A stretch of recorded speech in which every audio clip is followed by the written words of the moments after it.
All right, so this panel is entitled How to Use AR/VR to Create Empathetic Experiences. It's moderated by my new friend, Gordon Fuller, and it consists of Elyse Smith, Myra LalDin, Christina Ashley Williams, and Jenny Dorsey. So we're ready to get started.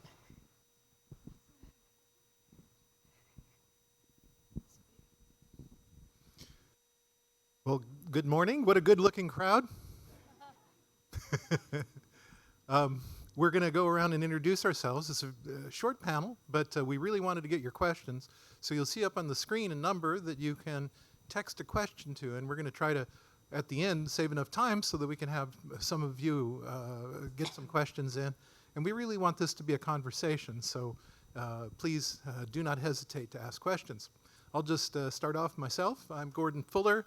I'm a tech entrepreneur. I call myself a social entrepreneur because I have focused just out of my own natural experience of losing my eyesight progressively as an industrial designer at the forefront of new and emerging technologies, working with augmented reality and virtual reality. And I am very much wanting to share with you, it's been heartbreaking to be an entrepreneur with a conscience about disability.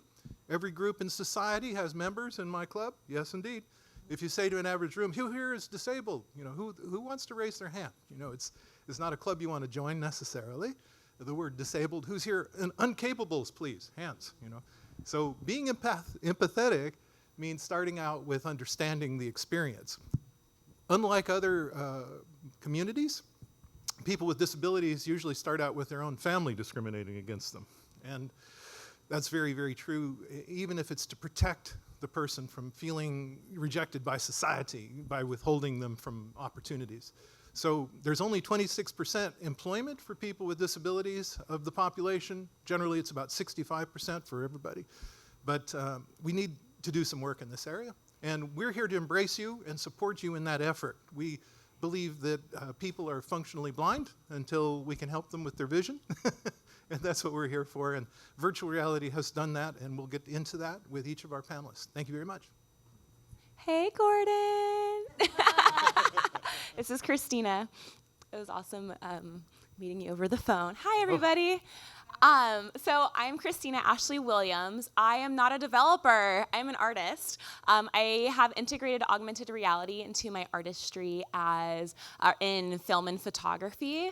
And so kind of to the point that Gordon was stating, when we're looking at invisible disabilities, right? If we're looking at like anxiety and depression and all these other things that get compiled into our bodies because of toxicity in society, what I've been able to achieve through my art is providing an opportunity for people to tell their own stories. So my biggest known piece right now is called Revolution of the Angry Black Woman, and it's a series of over 30 different Black women that are sharing their narratives of toxic trauma and harm because of their position in society. So in my exhibitions, you'll go and see an installation of portraiture, and you'll put your phone up to each portrait, and the women will start talking to you. And in those stories, there's everything from women sharing narratives about their hair falling out from trying to relax it and assimilate to white culture, to being sex trafficked, to trying to decide if they leave their husband because they were raped, trying to navigate being too Black at school but too white for their neighborhood, and all of these other compiled traumas that impact our body. So I'm super excited to be here. We've got some dope women on the panel, so it's a really big honor to share space with everybody. Thank you. Hey everyone, and thanks Gordon for having me. So I'm Jenny Dorsey. I'm the founder and I'm a professional chef of Studio ATAO.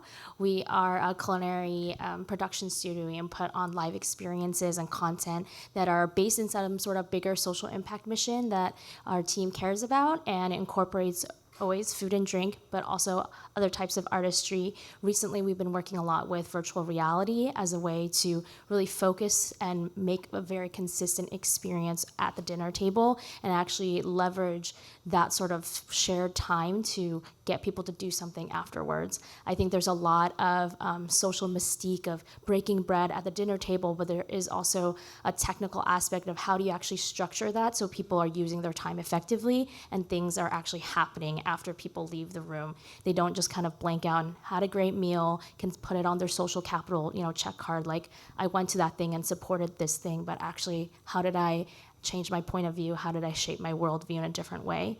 So the 2 series that we have on tour right now across the US is Asian in America. It's a 6-course dining experience and museum exhibition. There are 6 courses of food. 3 of them are paired with a virtual reality component, and 3 are paired with poetry. So each of the courses talks about a different aspect of the Asian American identity, from topics like the bottle minority myth to the interchangeable Asian to the white savior complex, especially when it pertains to food, but also I think to culture in general.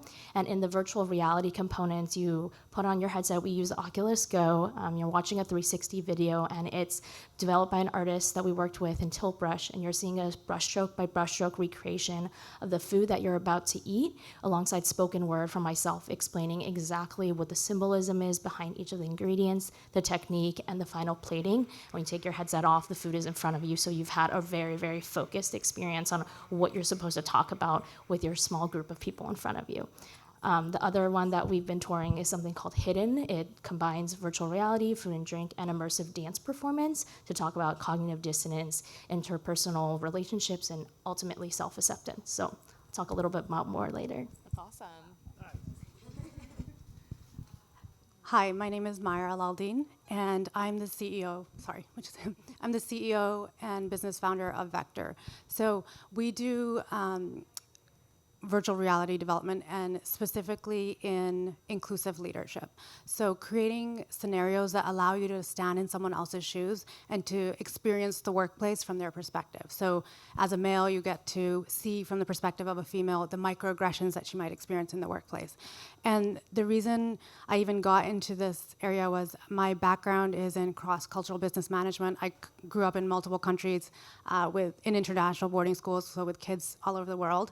And I was really interested in the interplay of culture, power, and hierarchy. And so, going to school for that, for international business, and then really getting into the psyche in grad school of cognitive science behind it. And when I went into the workplace, I was a diversity and inclusion consultant, and I just got really jaded really fast. It was really exhausting, and I think a lot of people can relate to that, being in that space. It's exhausting, and you're not seeing a lot of behavioral change, and that's what we really want, right?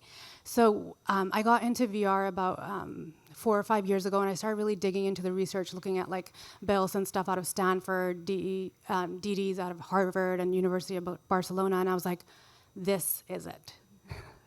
This is the greatest empathy tool that we have at our disposal right now. And I'm going full out. I'm using this. So VR is so impactful because it allows you to see from a different perspective in a truly immersive, engaging, and interactive way. So it's no longer storytelling, it's story living. And we've created this platform, Perspectives, that allows you to go into different scenarios, see from different perspectives. And we're not there to tell you what's right and wrong. It's a constructivist application of allowing you to recognize your own patterns. And I'll go more into that later. Thank you. Amazing. Wow. This is hard to follow up all these amazing women and Gordon, of course. But I'm Elyse Smith, and I'm the CEO and co-founder of Praxis Labs. We use virtual reality for diversity and inclusion training, and specifically unconscious bias training. So similar to Myra and her work, we let people take on different identities, backgrounds, perspectives in their own in VR, experience bias and discrimination in the workplace, and then practice responding to these incidents. So it's not just about that empathy and perspective taking, which is so important and really key drivers of mindsets and behavior change, but it's also about developing a repertoire of responses. So how do we actually work across difference once we have this empathy, once we are able to see the perspectives different than our own? We pair our VR experiences with a learning and reflection tool that lets us understand how people felt in the perspective of someone different than themselves. How comfortable were they making decisions and responding to incidents of bias? Where do they need to grow? And we serve those insights up to the individual and to the organizations we partner with. My team is a team of women of color similar to this panel, so Rock On, VR, and Women of Color. And we see our goal as creating workplaces that are more inclusive, that create senses of belonging for everyone, with the ultimate goal of creating a more equitable society. My background was at IBM Watson, developing ed tech products, so all around student or self-directed learning and user agency and learning experiences. And then I worked in funding in venture philanthropy, where I funded diversity and inclusion entrepreneurs who are trying to solve challenges in these spaces, who were the consultants and the trainers who were like, we don't know if we're moving the needle. In fact, we know we aren't. And so a lot of the work that we've done is inspired from that, and we can talk about it more, but so excited to be here at Tech Inclusion. All right, we're moving on to the technology part of the session, or when we describe a little bit of our work. I started many years ago with digital television and interactive television, moved into computer graphics animation, real-time animation, virtual reality, and I built the first virtual reality social network with video conferencing, and based on Palo Alto and the surrounding communities 25 years ago. We pushed the envelope with the PCs, with broadband, with everything. And it was a very interesting experience. It gave me the understanding, the fundamentals, that while I created rich virtual worlds of wildlife and baylands and museums and all sorts of things, and the ability to explore your town just the way it looks in real life, it was actually the people just like to sit and talk to each other. And I felt failed at first, and then I got to thinking about it. You don't get to dispute the results. What is this telling you? And it is that person-to-person interaction is what really counts. So going forward, looking to the future, I broke out of VR into augmented reality, and I've been looking at how to annotate the information about the people, places, and objects of the world around us with virtual reality. At the same time, we've been filming in 48 states, 196 cities, 480 disability organizations, the history of the disability rights and independent living movements. We now have captured over 1,500 interviews with the heroes and sheroes of communities around the United States. We want to make that information available because, having seen a good deal of that content, as you can imagine, the thing that really touches me is the human potential, what humanity can be. People with disabilities are stripped of all artifice sometimes. They're like Jason the Argonauts, Iliad and the Odyssey, man, woman misshapen by the gods. It is the case that real humanity comes from our human spirit, which is indomitable. You can do anything. We can do anything. And that's a message I like to take forward, and I'm using virtual reality to do that. I'm going to rebuild the same installation that I did 25 years ago now using state-of-the-art technology. And we're going to also break it out where we empty the museums and we paste all over the community and the birds and the trees and everything, the information that people need. And I believe we're entering what I call the age of awareness, where through your magic glasses, you'll have the information and knowledge you need when you need it in the form you need it, and it'll help in bridging that gap between humanity. Beautiful. Is there a question? What's the question? I forgot. I think we said we were going to speak about the technology components of our. That sound okay. Again, I'm not a developer. What comes up for me though is like how this tool is able to connect through sensory dynamics. In all of my installations, I leave notebooks out, or we have someone there videotaping responses. And some commentary that we received from the audience is that they're forced to carry the weight. They're forced to carry the weight of like physically holding the phone up and being intentional about listening to the story and the actual or the symbolic weight also that is coming through the words that are being shared. They're forced to hear a replay of the gunshots that the mothers of police brutality victims are hearing repeatedly in their psyche, right? They're forced to have a sensory reflection of a smell of a room that someone was in watching their mother be beaten by an estranged lover. There's this really interesting opportunity for us to take pause and to listen when we're immersed in augmented reality and virtual reality, because it forces us to be present in ways that we're not when there's distractions all around us in the virtual world, the actual world, I guess, if that makes sense. I guess I'll take this time to talk a little bit about the weird clash of eating and VR, because that's the question that I get most frequently. And to clarify, people are not eating and in VR simultaneously, because that would be, I thought about it. You could get a straw, but I think it would be a little too much. A little background on before I started the studio, I used to run a supper club. I'm from New York City, and we ran a supper club for years, and it was always a communal dining experience, and that was great, I think, in idea. But what I noticed very frequently, and as an introvert myself, is that even the people who came, even the people who knew about our mission was always, how do you connect people on a deeper level, people who cared about that, they would come, and you would see over the course of 2.5, 3 hours, the introverts of the group just start shrinking from the table. It's like a physical response. You can see it from across the room. And that's not a knock against extroverts. It's just like there's clearly a dynamic here that isn't working for the people that we're trying to connect together and also connect with ourselves. And that got me thinking for years, like, how do we get people to open up? Do we do icebreakers? I think everyone's seen that sort of stuff go on at conferences. And what I think I really realized for myself is the thing that helps me re-engage is I just need some space. But how do you create space in a communal way? Because you can't, I guess you could go outside, but like, how do you integrate that besides an intermission in the middle of dinner, which we also tried? It's not quite the same. And VR really fit quite neatly into that sort of idea. You can be sitting right next to each other, but you feel like you're in a different place.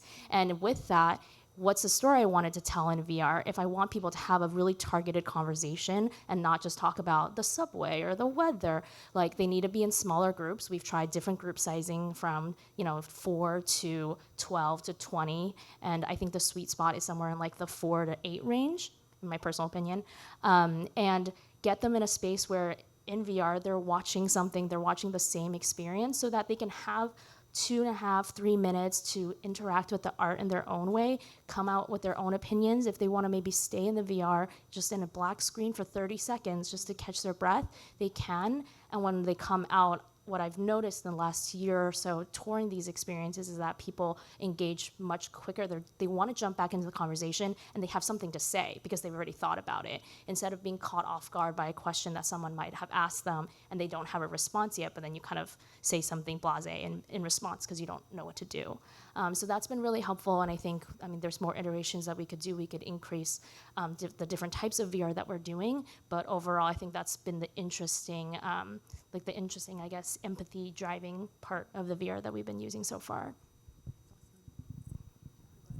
Yeah.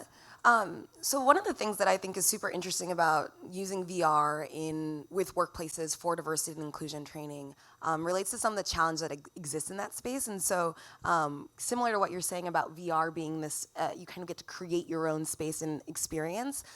We know now that current D&I trainings, oftentimes people come in, they might shut down, they are worried about saying the wrong thing in this highly politicized topic and time. And so how do you create a learning experience that not only allows people to do that work individually first, allowed them to make mistakes, to remove the risk of engaging with someone and doing it in the wrong way, saying the wrong word. And that was something that I really appreciated about the work that you're doing, in the components of being able to formulate language around it, right? Like, how many times have we been in conversations about this and someone will stutter in trying to say something, or there's a hesitancy, or they ask if was that okay afterwards, and it's there's this huge uncomfortability because we're not talking about it because there isn't opportunity for learn. There's this culture of ghosting and putting on blast and critiquing, but there isn't this educational component of like, these are the tools to use. Yeah. Yeah, Did and that work? oh, thank you. Well, I think that's what's exciting about VR is this it's risk free, right? In so many ways. Beyond that, I think the immersion, the total immersion, is really powerful tool for this kind of educational purpose. Instead, you can't be on your phone, you can't be thinking about that meeting that you have next. You're in VR, you're moving through it, you're engaging, and I think that makes it really, really powerful, especially when we think about our clients in the corporate space or in healthcare or police departments, as a key driver of why they're so excited around VR. I love that. And for us as well, we're discovering, we created these experiences to give people a new perspective, and we're thinking about it as like a male in a like a female experience, but then to even have women go through this gender bias experience, like it was really interesting that it became an empowerment tool, which we did not expect. So we've had some women go through it and be like, wow, I did not realize that I face these things on a daily basis, and I just take it as normal. I take it, it's social conditioning. And they're like, because I went through this experience and I got to make like tactical decisions of how I was gonna handle it for this character, now I'm gonna go and do the same in my workplace. So that was like, we have exit interviews with people like that, and that was so chilling. My whole team kind of was like, it was really emotional. Like, we didn't realize that that's what we were creating, but that's what it's become. Another thing that I think is, to your point about, the power of VR in this is that right now the trainings can feel punitive, like they can feel counterproductive.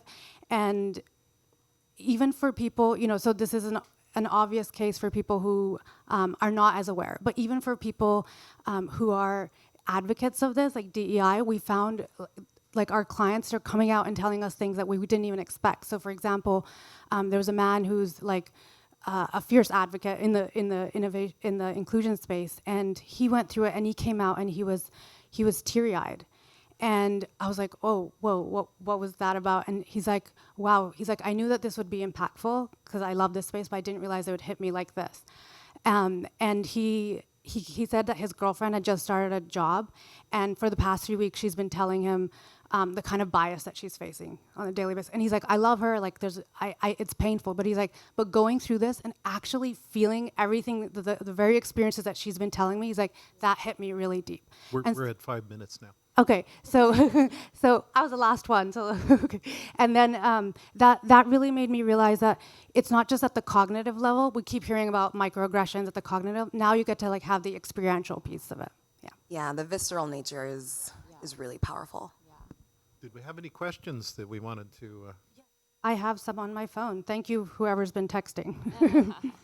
Okay, so we have a question, and it's not for anyone in particular, but it says, what are some of the challenges of creating equitable and empathetic experiences on a platform as fractured as VR?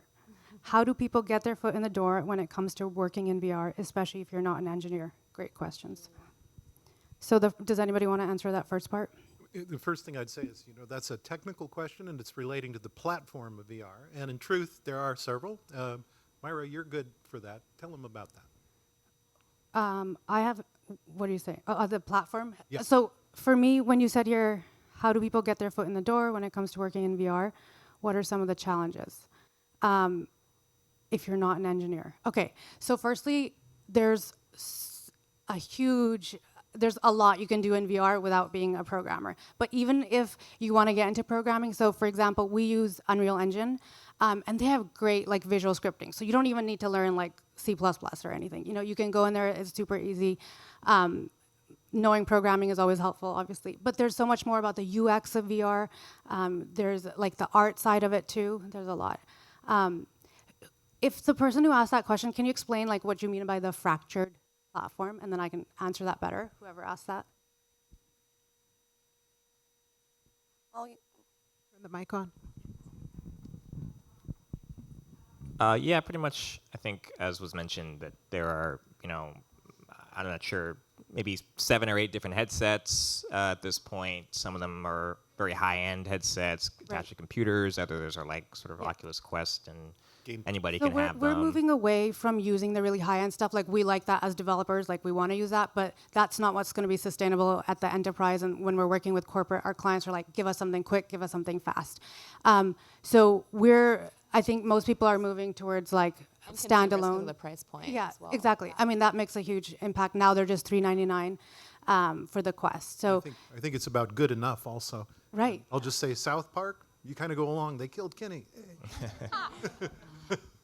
Yeah, a lot of the research that has been referenced around the power of VR is built in, it's Visor, it's like the oldest VR development platform, right? And that's still really powerful. And so I think the good enough point is really important in that you don't have to have the most realistic gaming VR experience to have this visceral kind of empathetic response. Truly. I mean, yeah, it's in comparison to what are you currently doing, sitting in a classroom and having someone talk to you. So, yeah. I'll also point out that I think a lot of people think VR is very expensive, and it is not cheap. But I also think that a lot of people who are passionate in this space are willing to work together and do it scrappily. I mean, our teams have been able to pull together 2 experiences that are based in VR for like under a couple $1,000s, and like it's a little bit of that good enough. Like I go back into the headsets and I listen to things all the time, like, oh, I should have gone that audio engineer that I felt I couldn't afford. So the second time we got the spatial audio person. But like there's learning curves and people still really like the experience. So I think there are ways to get around that. There are ways to get sponsorships, donations, all that stuff to just kind of at least get something out there and iterate it on it later. Another question, maybe? Only got one. Okay. All right, any other questions from people in the audience? Or panelist to panelist. Oh, Here's I think we have one, though. A very burning question up front. I texted it in, but I think I was late Oh. to the game. It's here now. Okay. Hi, I have a question about working with police departments, and so I think Elise, you had mentioned a bit of work there, and I'm just curious if anyone else or what the capacity of that work is in terms of preventing police brutality and killings by police, more specifically. one of the companies I work with, which is called Phase Space over in San Leandro, they've created a backpack headset system. It's funded by one of the Google founders, and they're selling systems to police departments. And indeed, police have to make split-second decisions, and the trick is to kind of get in the loop on that and have them make a decision that isn't fatal or deadly. And so that's a very good And that's question. reflective. That shows where they're at now, where they need to grow Yeah. into Yeah. as well. And I But- think what's interesting about police departments is they're actually quite used to doing simulation-based training. And so in other spaces where getting into a headset is like, is very different, it's very second nature. And so I think that not only because of the impact that it could have, but also the comfort with those users makes training in that space pretty powerful.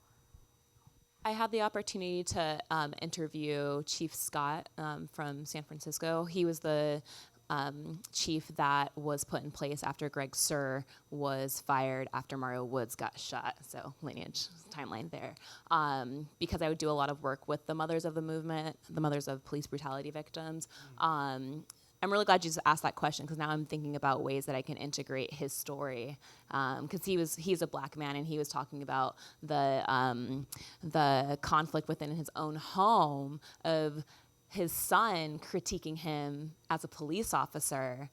And he's like, I'm a black man and this is happening to people that look like me and you're in charge of all of the police, right? Like, so that'd be really interesting actually I'm like getting chills. Wow. Yeah, I'm gonna do some work with that. I say into virtual kids for the all virtual police. space for it. Virtual kids for all police. They're actually one of the first VR experiences I went through comes out of Stanford's virtual human interaction lab Yeah, called yeah, A Thousand Cut Journey, where you become a black boy, grow up in America as a black man, and in one of the pieces of that experience, you are at the hands of the police, and it is just one of the more powerful VR experiences I've been through, and part of the reason why I'm doing this work today. I'm currently at Stanford, actually. Or Derek Ham's work. Hello. What's the piece I'm thinking of? Do you know Derek Ham? Okay, he does some really awesome work with VR with civil rights. I think we're pretty well near to the end here. Oh, I have a quick question. So you started to expand on accessibility, but it'd be great to hear a little bit more about, especially how to use AR and VR to create empathetic experiences for people of all abilities. And we need the concise response. Well, if you think of it, our human experience is based on sensory and cognitive and physical inputs and outputs. And when someone loses a sense, like vision, for instance, it doesn't mean that they actually improve other senses. It just means you learn how to use them. So if you're aware that your training scenario involves people in position within a field of view, you then can work with spatialized audio and sort of reinforce that. There are tactors and different things used in the gaming industry that can kind of enrich the experience. And there's even in the phase space labs over in San Leandro, they have moving walls that actually come and go. So like the holodeck, you know.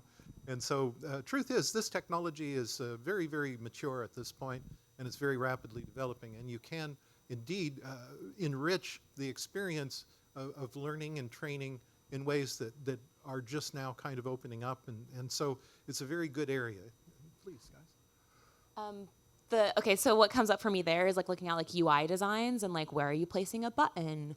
What colors are you using? Can everyone read those colors? Can everyone access the button on the handle, on the controller?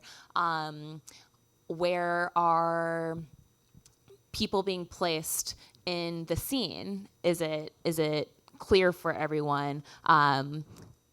Who are you placing in certain scenes and why? And yeah, just like being cognizant of like good design. Everyone good design on the back end. And at the end, I feel like everything comes down to good design in life in general. And here's what I always point out to my fellow techies in Silicon Valley.